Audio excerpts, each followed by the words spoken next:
This is a moment that has changed the whole course of my life. I told myself, okay, if I can finally find relief after all these years, there is something to this osteopathy practice, and that there's hope to help other people who are still suffering. Are you ready to transform your health journey? Welcome to the Holistish Podcast, where science meets holistic wellness to help you take control of your health. I'm Lianne Balazsi, an osteopath with a background in psychology, athletic therapy, and occupational therapy, here to guide you through practical ways to feel your best without relying solely on doctor visits or prescriptions. Join me each week for deep dives, expert insights, and real-life wellness experiments as we explore the powerful connection between body and mind. Whether you're new to holistic health or just looking for fresh perspectives, you're in the right place. Let's start unlocking your healthiest, happiest self together. This is the Holistish Podcast. Before we dive in, a quick reminder. I'm an osteopath, not a medical doctor, and this podcast is for informational purposes only. The content shared here is based on my personal experience and education in health and holistic wellness. It is not a substitute for professional medical advice, diagnosis, or treatment. Always consult a qualified healthcare provider with any questions you may have about your own particular situation and your health. Okay, now that we got that out of the way, let's get on with the show. Welcome to the Holistish Podcast. I'm your host. My name's Lianne, and I'm from Montreal, Canada. And we're going to dive right into our very first episode. So thank you for joining me. Your support means the world. I know your time is limited and you can be spending your time listening to any other podcast. So the fact that you've chosen to have me in your headphones today, it means the world to me. First, we should start off with maybe who I am and why you should listen to me. And then we can get into more of what you can expect in the podcast and what kind of topics we'll be covering. So who am I? Well, I work as an osteopath here in Montreal. So osteopath does not mean osteopathic doctor.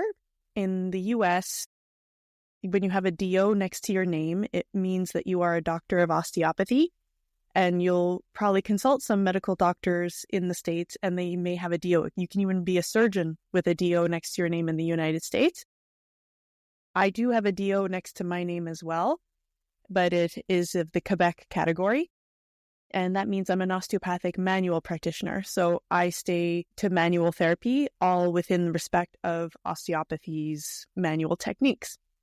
So I practice as an osteopath, but it's not the first healthcare degree that I ever received.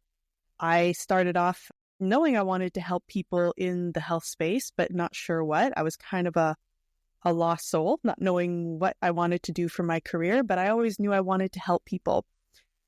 So I went on to get a degree in psychology, thinking the brain is a fascinating thing. Human behavior has always been something that I'm really fascinated with. But then I realized I didn't necessarily want to become a psychotherapist. So I went back to school and I got a degree in athletic therapy because then I said, oh, no, I want to treat the body. I want to help people with their injuries and their aches and pains. I'm an athlete myself. So I thought of maybe treating with manual therapy like a physiotherapist or an athletic therapist. So I actually got a degree in athletic therapy and I still wasn't happy. So I was like, okay, let's go into some research. So I went and got a master's degree in occupational therapy, and that was more of a hospital setting. And it was actually a very wonderful degree, but I was still not sure. I was kind of getting away from the manual therapy that I enjoyed doing with athletic therapy. So a little lost, I kind of navigated my way into osteopathy through recommendations from different friends. And that's when I never looked back. I can dive more into the details of why osteopathy became my final choice. But to keep the flow going of why maybe you would want to listen to this podcast, I'll move on. So I have seen a lot. And I have had a varied clientele in my 10 plus years of practice as an osteopath. I've treated everything from athletes to women, to kids, the elderly. But my real bread and butter has really become two categories. I really tend to be helpful with people who suffer from post-concussion syndrome. And I also have developed a bit of a specialty with helping women who suffer from chronic stress. Usually these are women who are very high performing and they've accomplished a lot in life and they want to keep going, but they're starting to burn out for whatever reason. I've started to notice a lot of different patterns in the body through different courses and teachings I've taken through mentors of mine, but also just in my clinical practice of seeing and observing and what techniques actually work to support these women in a more stressful moment and how to get them more optimized and to help accompany them back on their journey to feeling more like themselves before they start to burn out or start getting really severe hormonal dysregulation. So that's one of the reasons I really wanted to start this podcast, because I started noticing the topics around everything I cover when I'm in clinic with my clients. It becomes overwhelming, the information that I might be throwing at them. So it's one thing to come to see me in clinic for an hour and get an osteopathic intervention, but it's a whole other thing for all the steps a client has to take once they leave the office. It's not just you show up, I do what I do, and then everything's going to be right as rain. There's really a lot of self-care methods you need to do once you leave the office that you should be implementing in your everyday life that will help support. And I'm not talking about taking pills. I'm not talking about having to meditate daily, even though that might be a good step for you. But it's really slowly starting to get more in line with what works for you in order to help you relieve pain and stress and live a more energetic life. So if that all sounds interesting to you, we're going to cover a multitude of topics along those lines, where it's not only going to be me, it'll also be with other experts that I invite on the show to help clarify from their point of view, from their expertise. It's not only going to be osteopathy based, even though that's my area. I don't want to just restrict to my wheelhouse. I would love to invite new people to come in and have a fresh perspective from other interventions that they may use. So, for example, even in my own life, like I've had a lot of aches and pains, I've had a lot of injuries, and I don't just do osteopathy to help support my health and well-being. I've taken on things like acupuncture. I've gone to see traditional Chinese medicine doctors. I've had to go to physiotherapy, and sometimes I do need the support of my doctor, if not just to get blood work done to monitor my progress. So this really is going to be a show about not just listening to me talk about what I think is right for you. It's going to be really about showing all the different options that are actually out there and for you to make an informed decision for yourself on what you feel is the best fit in order to optimize your health and wellness. So that being said, I think it is a good idea to dive a little bit deeper in my wheelhouse today, because you are just going to deal with me today on this first episode. You can get to know me a little bit better. And I figure I should talk more about what my area of expertise is. So I thought today I would educate you a little bit more on what osteopathy actually really is, because I'm not sure about the rest of the world where you may be living, but in Quebec, Canada, there's only about 29% of the population who've actually gone to see an osteopath for their ailments. So it's not bad, but I still have on a very regular basis people who come to see me for the very first time. It's their first osteopathy experience, and they actually have no idea what we do. So I figured I could just condense this whole thing into one episode and explain to you in a nutshell what it is I'm looking at, what we do, what we're looking for, and how you can optimize this for yourself and really be able to communicate better what you need from an osteopath in order to optimize your well-being. So that being said, I've been practicing for about 10 years now as an osteopath, and it's taken me a while to actually figure out how to explain it in a simple way, because even when you're in school learning about osteopathy, you get thrown all this anatomy, all these techniques, and honestly, unless you are a seasoned patient in this therapy, you can also have trouble figuring out how to explain it. So I think I finally got a good little way of explaining things. So the title, the name osteopathy, actually comes from the root of osteon, which means bone, and it also comes from pathos, which in Greek translates to suffering, but in Latin can translate loosely to pain.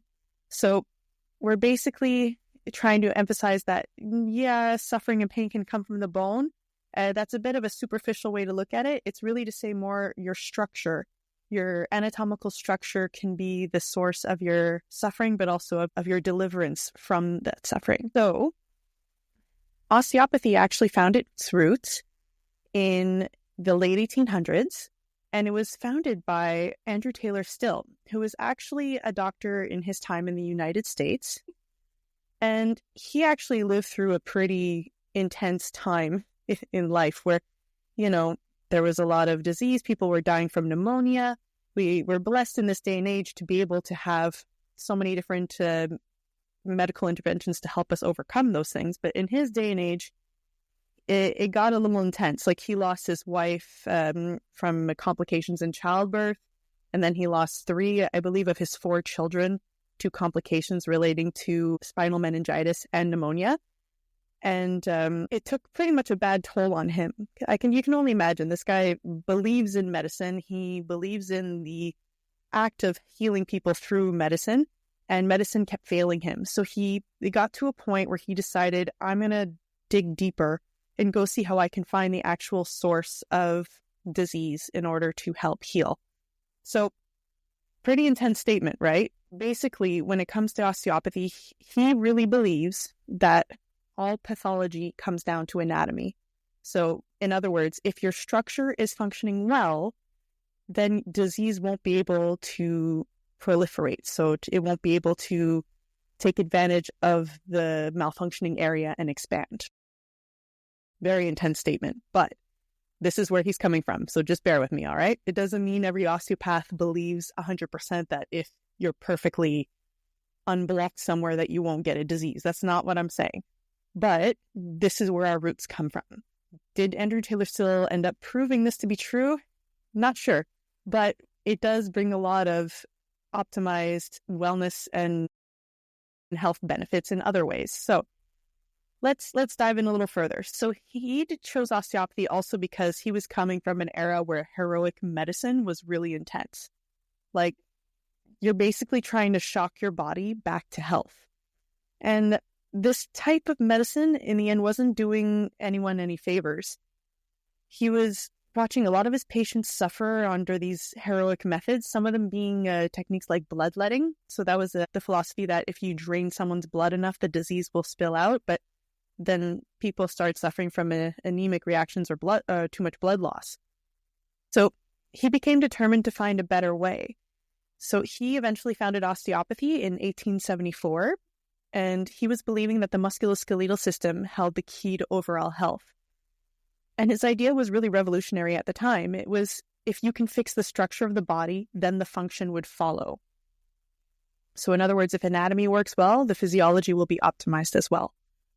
So he opened his first school of osteopathy in 1892, and that was in Kirksville, Missouri, and it quickly gained traction.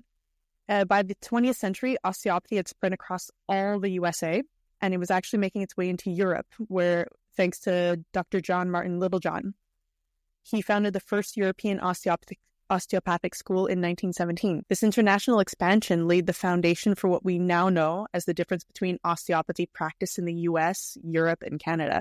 So you can see where I'm going with this. As we expanded beyond the US, some of the osteopaths who then founded in their own continents or countries ended up modifying things and specializing in different areas of expertise within osteopathy. So osteopathy actually made its way to Britain first, and then made its way to France.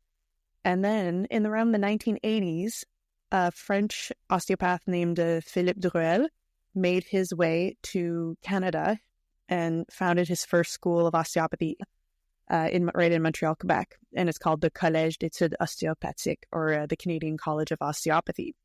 And funny enough, that's actually the school where I learned. So it all came full circle for me.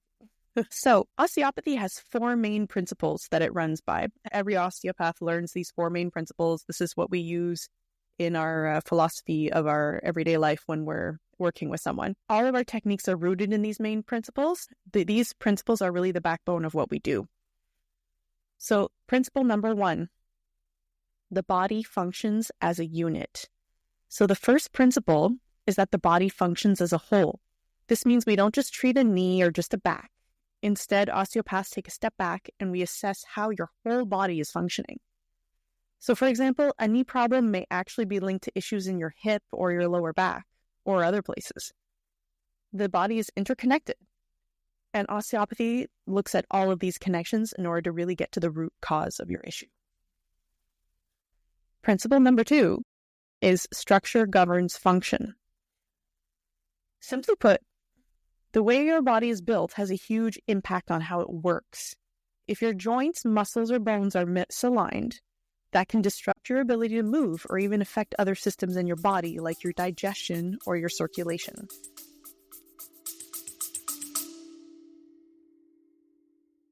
Quick pause for a second. I just wanted to take a moment to say if this material is resonating with you, I would love for you to come and join my free community over on School. That's skool.com. The group I have is called Ask the Osteopath, and we talk about all different types of topics around your health and well-being. Yes, there's foundations in osteopathy, but we keep it to a broader range all around holistic health and wellness in order to optimize your everyday well-being. So if this sounds like a place you'd like to be, I invite you to go to school.com/osteo. And now, back to the episode. Principle number 3. The rule of the artery is supreme. This one is really crucial because this one's all about your circulation. So if blood or lymph flow is obstructed, it can throw the entire system off. Imagine trying to run a car engine with poor oil circulation. It's not going to work, right?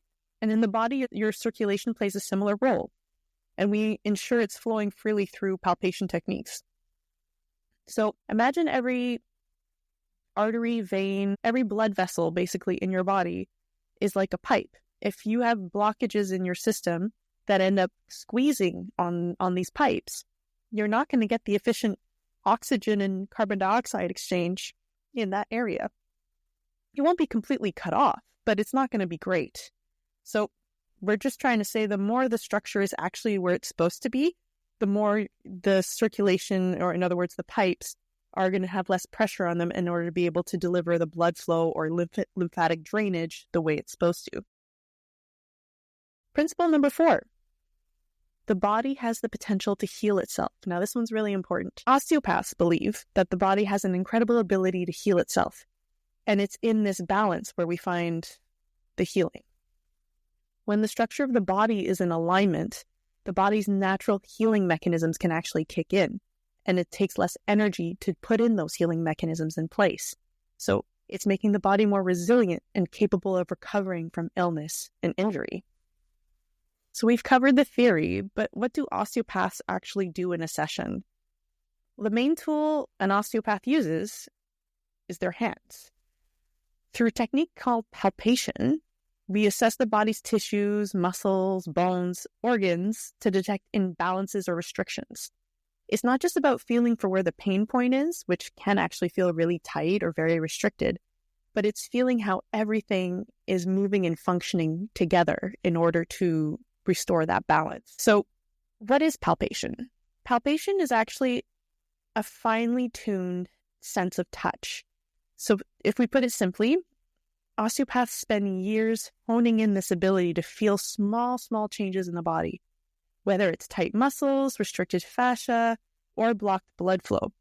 Do we actually feel the blood flow not happening? No, but when there's restricted blood flow, everything just feels tighter in general. The goal is to identify and address the root cause of the discomfort and not just the surface level symptoms. So then we use these hands-on techniques, and these techniques can vary, but osteopaths might be using stretching, gentle manipulation, even craniosacral therapy in order to adjust the body and bring it into alignment. It may look light. Honestly, sometimes you might be in a session and it feels like they're barely touching you. And they're very subtle movements at first. But when the body responds, the relief can be really immediate and profound. You might get off that table and feel 10 times lighter than when you walked in, and you'll wonder why, but it all comes down to really targeted palpation. And it takes years and years to perfect. I know for myself, when I first started, coming from an athletic therapy background where you always had to press and pull and tug, and like my thumbs would kill me in that career. I couldn't do it long term because I pressed so hard and it would hurt my joints. It was quite refreshing but takes a lot of patience to also learn how to take a step back from all that pressure and just have your hand on someone and let the information come to your hands. And that's really what they're doing when they're palpating you. So what happens when you go in for an initial consultation? Usually the first time you see an osteopath for the very first time, of course, they introduce themselves, they walk you in, and they will spend possibly up to 50% of that first meeting talking about your whole medical and physical history. Not necessarily because they want to imitate being a doctor, but it's really to get an understanding of what your body has been through in your lifetime to help get to the more root cause of why your symptoms are expressing themselves that way today. And for sometimes it's very clear and simple. Someone comes in, they twisted their knee playing soccer, they had a plant with their cleat on some turf and they twisted, and now their knee hurts. Sometimes it's just that simple. Other times there's no injury to the knee at all, and now they actually, just over time, noticing as they're doing their workouts or going for walks, that their knee is unbearable. So those are two really different situations on why you'll go see an osteopath, and it's two different plans of intervention from an osteopath. So once we get your whole history down, and sometimes it's invasive, or it can feel invasive because we'll be asking details that you'll go, what does that have to do with anything? But everything has everything to do with everything. That's basically what we say. So once we gather the info we need, we move on to the physical assessment. And that's where we do a very global assessment. So even if you're, say, coming in for that knee, I might not touch your knee for 20 minutes into the intervention because we got to check your posture of standing. We got to see how you're sitting. One of the things that is very important for us is to see how your spine moves, and also if your pelvis is well aligned, and also to see if you have any tensions in your neck. There are certain checklist points in an initial consultation that we really need to cover before we can start diving any deeper into your actual complaint. And it's not to frustrate you. It's not to drag you in for multiple appointments. It really is because if we don't cover those main points, then I can go and pitter-patter around the area that bothers you, but you'll probably feel good for 2-3 days because, I touched your pain, I made you feel seen. But after 2-3 days, your pain will come back exactly as it was, and you'll tell me I did nothing. So, in order to avoid all that, and to avoid the debate of whether an osteopath actually did anything or not, we go through our whole global assessment, and we either hone in on, say, the knee, that was your complaint. So if it was really the primary cause of your pain, we go into intervening with the knee. And then if your knee is actually a compensation, we go and dive into the root cause. And if the knee is still needed to be addressed after, we go and address the knee afterwards. So as you can see, most treatment plans are really tailored just for you.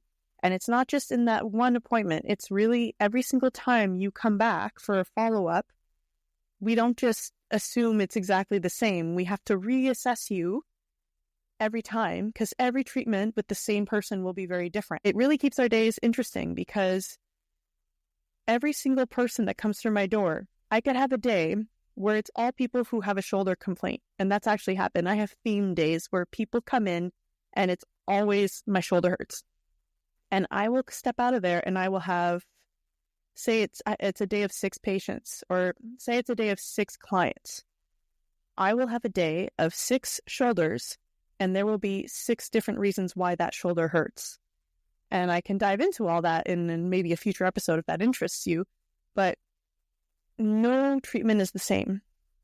Sometimes we repeat similar techniques because one area might need it more, but it's very rare that you will do the exact same treatment every single time you see me. If I'm doing the exact same thing every single time you see me, I'm actually not doing you a good service because I'm just repeating the same things over and over again. And I'm just going over surface stuff, but there's actually a root cause below all that that's pulling you into the same pattern. So if I don't dig deeper to go find that root cause pattern, we're just in maintenance mode. So one thing I like to tell my clients is that comfort is key. If something feels really off, I want you to let me know. Osteopathy is a very collaborative process, and open communication is essential for the successful treatment. So it does happen sometimes where I'm treating somewhere and all of a sudden they'll say, oh my God, I don't know why you're at my neck, but my hip just started killing me. And that's actually really good for us to know. It can be a sign that we're actually reacting something and what we're doing is actually having an effect on your hip. Or it could be that your hip is actually a hidden underlying issue that I actually have to go get first before I can resume the work I was doing, say, at the person's neck. So it really is a two-way street. It's a collaborative process.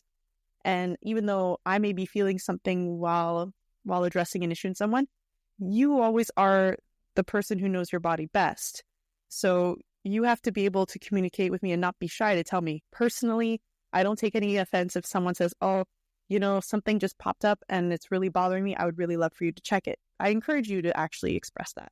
If you're just wanting someone to go touch your knee because you want them to touch your knee, though, and your knee is not the issue, and I've expressed to you that the knee is not the issue, trust the therapist and that we're doing what we can to help. But of course, the knee will always get addressed at the very end. So how often should you see one?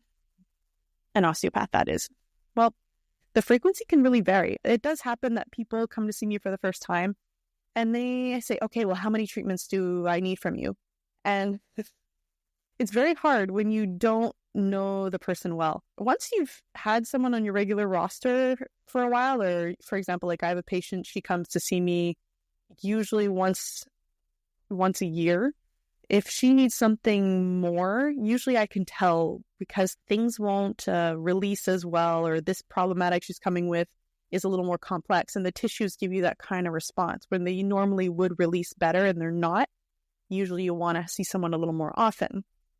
But when it's someone who's brand spanking new, who's never been to osteopathy before, when they come in for the very first time, it is very rare that you're going to have me say, okay, we did all this in one treatment and you are good to go.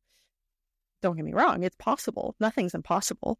But usually when it's someone, say, comes in, they're in their mid-30s, they've never been to an osteopath before, but they've tried a bunch of other things and it's not working, and then they end up on my table, usually we're looking at about 3 months, and the rhythm will vary. For some people, it'll be once a month. Some people, it'll be once every week. But what I most often see is first appointment, usually a follow-up 1 to 2 weeks after that first appointment, because keep in mind that first appointment is usually about 30 minutes long. So there's a lot of conversation going on and getting to know you and what you need and what your expectations are on top of all your symptoms. So usually 1 to 2 weeks after, there's a follow-up, 1, to see how you responded, and 2, what the status is now of your symptoms. And 3, also, did you appreciate the treatment and what do we need to modify in order to help get your results better? After those 1 to 2 weeks of follow-up, then we reassess. We go, okay, do we want to see you in another 2 weeks? Or then we start to stretch between 2 weeks to a month. And once we get to the 1 month mark, then we really start to see what your rhythm is. Now, I'll be honest, most people who start osteopathy late in life that have a lot of things going on, I'll usually see them on an average of 1 time a month. If it's someone who has been coming or who has seen many other osteopaths before they end up in my office and they are familiar with the treatment, they do a lot of different self-care work in their free time, and have the experience of receiving osteopathic treatment already within their bodies, usually those people I can see once every 3 months or 4 months. Funny story, there's actually a girl I'll never forget. It was in my first couple of years of working, and she was about 18 years old at the time, and she had been coming to the clinic I worked at since she was a baby. And she kind of sat down, and we started talking because she hadn't been in a while, and I think it had been a year since she had her last treatment. And she actually sat down and said, I don't really have anything wrong with me, but I was told to come back in a year. So here I am. And when you're a brand new, fresh out of graduation osteopathy intern, and you're like ready to have this full checklist of interview questions related to someone's pain, it was actually really funny. We just kind of sat there and went, okay. So I still asked her, general health questions, but she basically had nothing to give me. So I just got her on the table. I assessed her posture, did everything. And once she was lying on the table and I started doing my assessment with her lying down, I think I found a little blockage here that released within 5 seconds. I found another little blockage in her foot that also released within 5 seconds. And then I was just stumped because I was really like, this girl has nothing wrong with her. She has really good alignment. She has no pain. And maybe 10 years down the road of experience, maybe I would have found a bit more, but I'll never forget at that time, I started to feel what really zero restriction in your body was. And to be quite honest, I was quite a bit jealous because I have restrictions in my body that I'm still working on, but it was quite amazing to feel what restrictive free was. So that was really an example of someone after about 20 minutes on my table, I didn't know what to do with her anymore. So I kind of let her get up and I just kind of gave her a smile and I said, see you in a year? And she just laughed and said, yep, that sounds good. And actually, I never saw her again, but she is still at the clinic where I work. So I think she just takes appointments with whoever's available. But yeah, it just goes to show that depending on how often you have been in the past and how often you go now will really dictate how much you will need it. So the simple question of how many sessions do you think I need is not actually an easy question for me to answer. But as, we dive in and explore how your body responds to things, usually gives me a better idea of what rhythm you'll need. So who should see an osteopath? It's quite versatile. People of all ages come. Funny enough, you can have babies within the first 10 days of birth. I've actually brought my 2 kids to see an osteopath within the first 10 days because, childbirth is quite an intense experience for a baby. And more often than you think, babies get their necks stuck probably from coming down the birth canal. The baby's head actually has to actually turn a few times in order to get out of the birth canal. And so they can sometimes get a torticollis, which ends up making them restrict how much they can turn their head from one side to the other. Actually, not very hard to correct if it's done early enough. I guess because I bathe in this field, my kids didn't necessarily have torticollis, but I still wanted them to get the full checkup. But that's just me. If your kid looks good, moves well, happy baby, everything's responding well for drinking, whether out of a bottle or if you breastfeed, then you probably don't need to bring your child in the first 10 days. Then little kids, little kids have bumps and falls and scrapes and, that happened to my son, actually. We brought him to one of those trampoline parks. He was a little young for it, but my older child, my daughter, had a birthday party and we brought my little one along. And, you have a collision with a bigger kid and get little bumps and injuries. So osteopathy's been very helpful for my kids when they have a lot of falls and they start expressing little discomforts. Now they actually know when they need it, and they actually ask me to take them to their pediatric osteopath. It's actually really cute. And I get proud mom moment, Teenagers with growing pains, adults with any type of discomfort. Stress leads to a lot of tension, so we can help with stress relief. Like I said earlier, I treat athletes and also regular people who've been in car accidents who suffer from post-concussion syndrome. Even the geriatric population get benefits. I'll be honest, in the geriatric population, it's going to be very, very hard to reverse completely a problematic. But I do have a lot of clientele from the geriatric population come to see me, and it just helps keep their symptoms under control. It helps it from getting worse. I'm not saying it's not impossible. Maybe that's just also my span of expertise, but with what I see, it's not always possible to get everything resolved if it's a very old chronic issue from 50 years ago. If it's something relatively newer, though, people respond great. So it all sounds good and great, right? And the theory of it might sound too good to be true in certain ways. And everyone's probably going, okay, Lianne, like, you make a good sell on trying it out, but how do you know it actually works so well? What's not making you think people are just giving you lip service? Well, they might be, to be honest. They tell me they feel better, but pain is very subjective. And one day you might feel like a 8 on 10 pain, and other days you might feel like a 4 on 10 pain. Some of the best people to give me feedback are actually my fibromyalgia patients, who actually tell me that they get some relief. But all this to say, one of the reasons why I believe in what I do so much is not necessarily just because this is what I do for work. It's because I've been a very good client of osteopathy myself. So with your permission, I invite you to listen to my personal story on why I really chose this for my career. So I grew up as a very active, athletic kid, but I actually grew up with chronic low back pain from a very, very young age.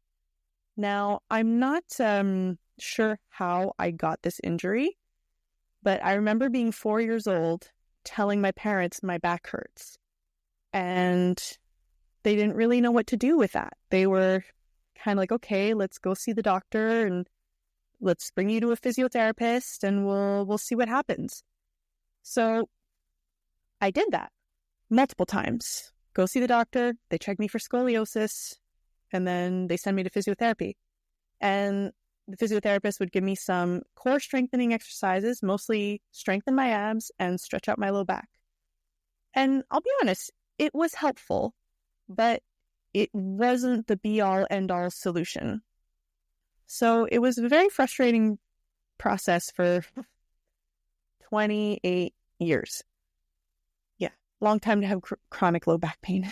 And I had it young, so it actually drained my energy a lot. And I feel like there are times I was trying to help with, say, chores like raking leaves, and I would have to stop because my back would go into complete spasm. And actually, I'm pretty sure my brothers thought I was faking it to get out of doing chores, but it was just really unbearable pain.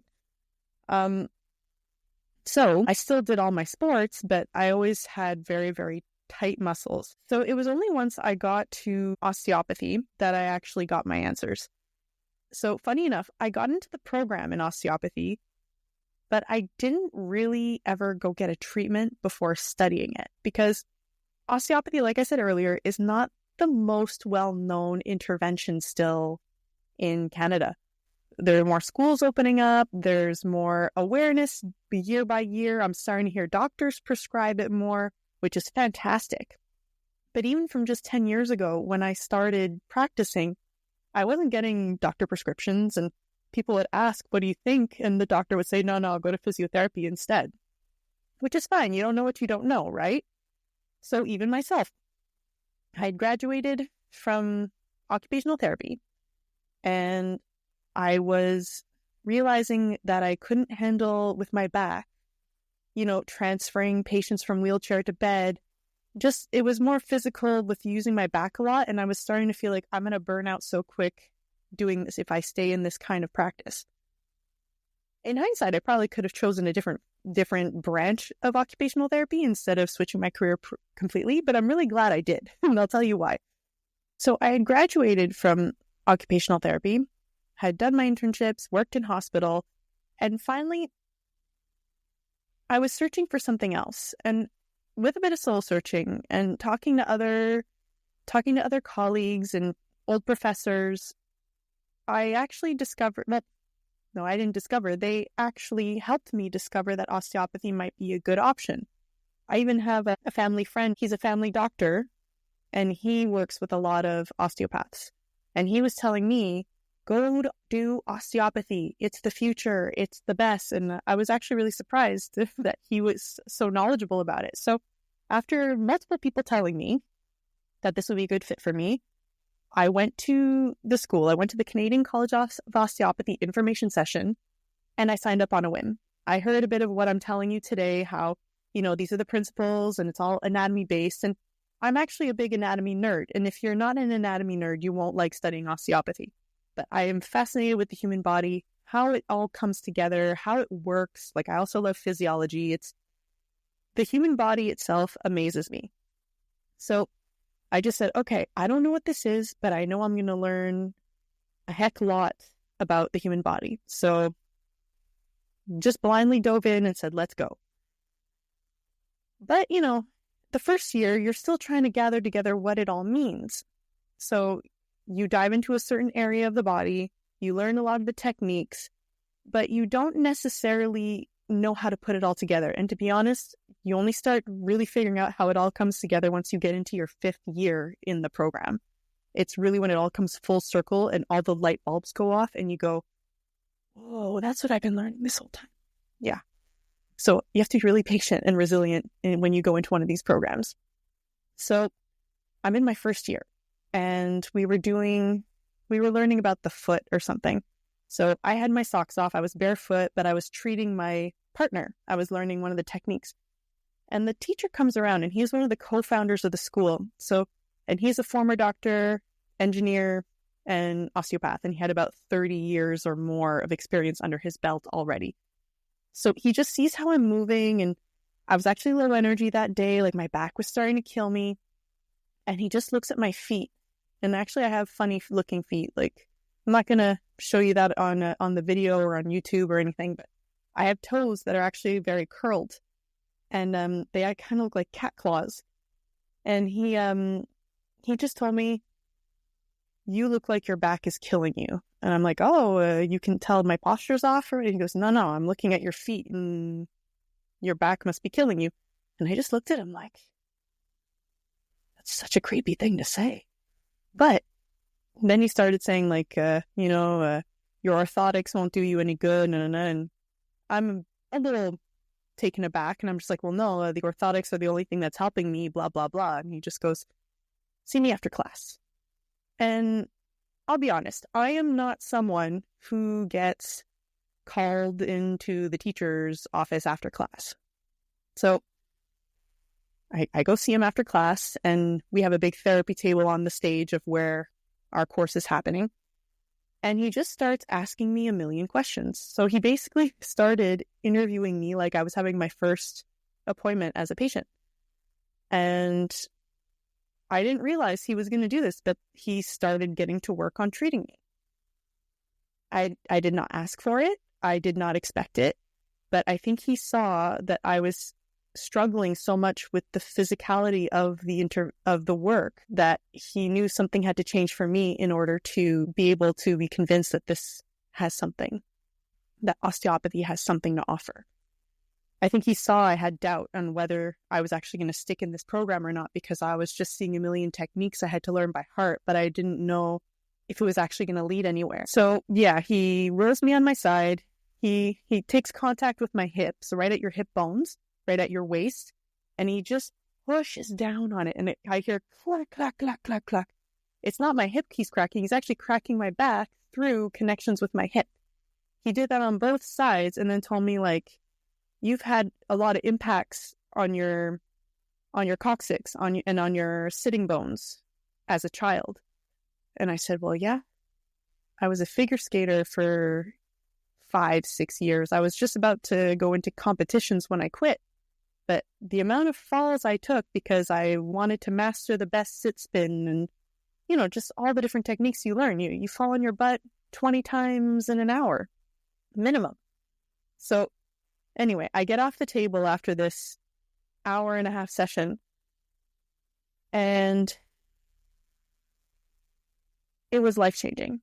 It was as if I could feel for the first time what pain-free actually was. And I had not been able to feel that in any other intervention I had ever done. Whether it be massage, physiotherapy, stretching, strengthening your abs, it wasn't it. I had legit structural blockages in my body that no matter what I did, I could not get my muscles to relax. My muscles were on complete defense mode the whole time. So I get up from the table. I'm very euphoric looking. My eyes are as round as golf balls. And I barely can say anything. I'm just shocked. And he basically says, have a good night. See you tomorrow, because I had more classes tomorrow. So it's the middle of February. it gets dark at, 5 p.m. because it gets dark and cold in February here in Montreal. And I'm taking the bus. I kid you not, I was sitting on that bus and I looked like the crazy girl on the bus because I had my eyes wide open, the biggest smile on my face, and I was telling people what a wonderful day this is. Now, you can understand that not many people think at 5 p.m. when it's pitch black dark in February that it is a good day. I think it was a snowstorm and it was like minus 20. It was really, but for me, it was a wonderful day. I was sitting and my low back could actually touch the back of the chair. Normally, my spine was so curved tight from the muscles, I never felt what the back of the chair felt like. So I looked like the crazy girl on the bus. I looked like I was on drugs. I looked like I was going to start singing or something. No one sat near me, and that bus was full. It's actually quite funny to look back on that now. So I get off the bus, and from the bus, I'm walking home. And then all of a sudden, I also look like a crazy person. Thank goodness there was no one around. I start crying from joy because as I'm walking, my muscles are releasing more and more and more. And I just can't believe I never found anything else that could help me like this before. So as I'm walking home, this is a moment that has changed the whole course of my life. I told myself, okay, if I can finally find relief after all these years, there is something to this osteopathy practice, and that there's hope to help other people who are still suffering. And I made a vow that day that I would never look back, and that this would be part of my life's purpose, is to help others feel the relief that I just felt. So it's been about 12 years since that moment. And I'll be honest, do I help people live that moment on a regular basis in every session? No, but I'll be very honest. And when I do hit moments like that with people, when they finally get the relief they've been searching for, and I'm able to be even a little witness in their adventure of getting to a next level of relief, there's no better feeling like you help someone in their journey of relieving pain. You really feel like you've helped them unlock a whole other way of seeing the world. And it's really been, it's been an honor to help people do that. So I think I've talked your ear off quite a bit about my journey and what I do. And I hope it gives you a bit of insight into what osteopathy can offer you. Depending on where you live, I don't know what kind of availability there is to see an osteopath, but definitely if you're in Canada, you can always look one up. I'm going to add in the show notes a resource where you can find an osteopath if you're in Canada who is actually accredited with a legit organization. I'll be honest that in Canada, it's not a fully recognized profession, but if you catch the right one, you won't care because they can really help you. And to be honest, the recognition in Quebec is actually coming. We've gotten approval with the Office des Professions du Québec, and we are currently waiting for the Quebec government to finally sign the document to approve us as having our own organization, our own professional organization. And that'll be a great day because it will really help you get an understanding of who has been through an actual strong and rigorous training in order to help you with your symptoms. Because there are different programs that exist from just doing an online course and seeing one patient as a case study and then you can get your certificate, which is no bueno, all the way to the program I did where it was, when you put everything together, it was 4.5 years of full-time undergrad equivalency training and then another 2 years of doing advanced clinical work on top of doing research with a case study. And in the clinical work, you're also being supervised by someone who's been through it already. So there really is a difference in quality. So I will add in the show notes a resource that can help you find a good osteopath in Canada. If you feel called to try, I also created a quiz to help you realize if osteopathy is actually a right fit for you at the moment. I will also add that into the show notes where you can complete the quiz. Takes maybe 2 minutes, and you'll know whether you should go see a doctor first, a physiotherapist, or an osteopath. And you can start your journey from there. So I hope this episode was helpful. I hope this episode also makes you want to come back for more. Next episode, we'll dive into some more topics about osteopathy, more specific to what I look for in a session. So please stay tuned, and thank you again so much for your time, and we will see you next time. Thank you for being a part of today's episode of the Holistish podcast. Ready to take your wellness journey further? Visit Holistish, that's holistic with an SH at the end, .com, to access our latest resources and wellness tools designed to support your holistic health journey. For holistic health inspiration and a behind-the-scenes look at integrating traditional wisdom with modern wellness, join our growing community on Instagram at the.holistish. If today's episode resonated with you, subscribe so that you never miss out on our weekly episodes, and leave a quick review to help other wellness seekers find us. Until next time, stay curious, stay balanced, and keep exploring what works best for your unique body and mind. Your health journey matters, and I'll meet you right back here next week.